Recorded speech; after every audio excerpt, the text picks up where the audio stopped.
এই তো খাইতে বসলাম। আজকে কারেন্ট চলে গেছে, শুরু হয়ে গেল ঢাকা শহরের লোডশেডিং।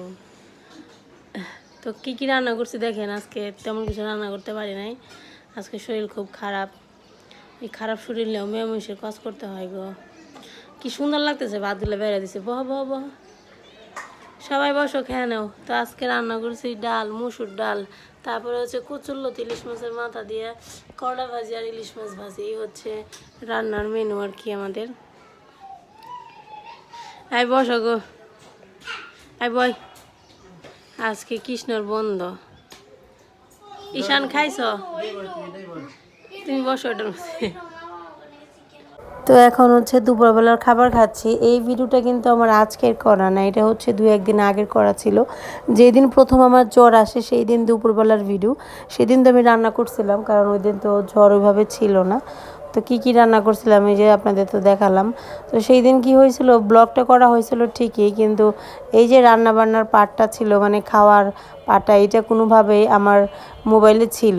তো আজকের আমি ভিডিও করি নাই, তাই ভাবলাম যে আগের কিছু ভিডিও ফুটেজ এবং আজকের কিছু ভিডিও ফুটেজ সব মিলে একটা ভিডিও আপনাদের সাথে শেয়ার করি। আর যতদিন পর্যন্ত অসুস্থ ছিলাম অতদিন পর্যন্ত তো রান্না করি নাই।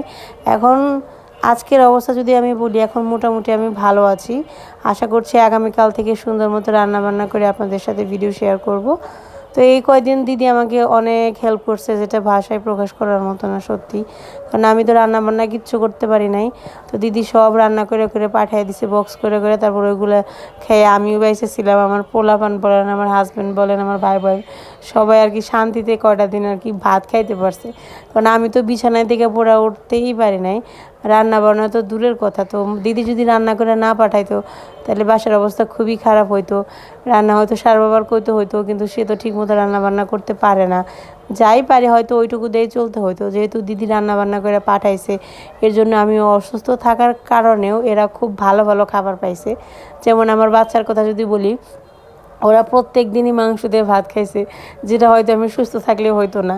রেগুলার আমি মাংস রান্না করে দিই না ওদের, কিন্তু দিদি প্রতিদিনই মাংস রান্না করে করে ওদের জন্য পাঠাইছে।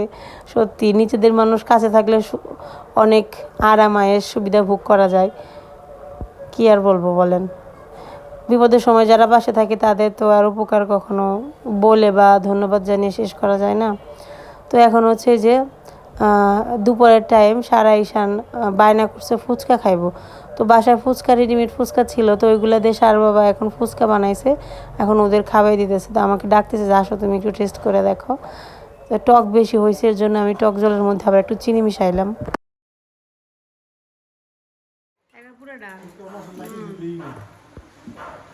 টক জল দিলি সার লাগে তাই না? সারা কেমন হয়েছে? ভালো হয়েছে? এই ভালো ব্যবসা কি এই নেব, বিড়ু নেবো, দেখো তুমি সন্ধ্যাবেলায় ফুচকা নেবো রাস্তায়।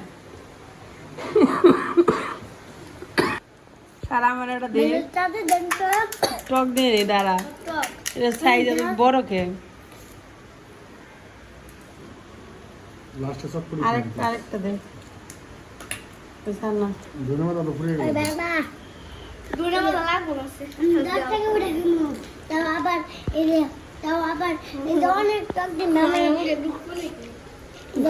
অনেক টক দিবে, অনেক টক খাওয়া, ঠিক আছে?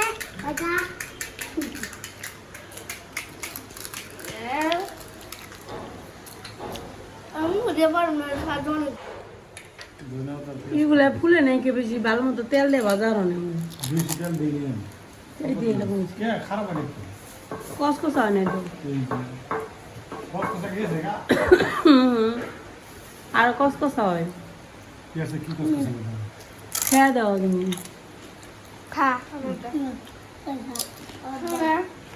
একটু হুটো হুটে ভাব আছে। আরে দে, ওই মানে ঝগড়া লাগছে তো একটা নিয়ে দুজনের মধ্যে। ঈশান তুই এত খাস কেমনে? তুই তো কিছু খাওয়ার কথা না। এই দাঁড়া, আগে নিয়ে পড়বো,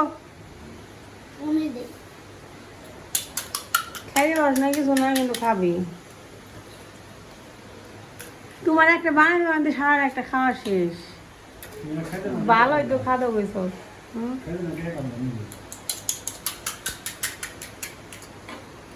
ওই যে কত টক দেয়, দেখ টক দেয় আরেকজনে কি করবানছে রে। তো কে বাড়ি এই দেখ আমি আটা পুঁতি দেয় ধরো এটা করানো না এই দেখ আমি একটা খাই রে হাগর মনে করে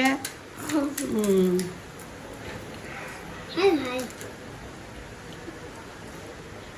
এবার একটু ভাবি কুকুর তো কি করছে তো এর তো দিয়ে আমার গিল পক্ষে না পুরো কথা কি দাও আমার যা বল না প্রচন্ড বৃষ্টি নামছে হাই হাই রে খেয়াল করি না এই চাদরটা দেখেন কি অবস্থা হয়ে গেছে ভিজে কি পরিমাণ বৃষ্টি নামছে সব ভিজে চুবা চুবা গেছে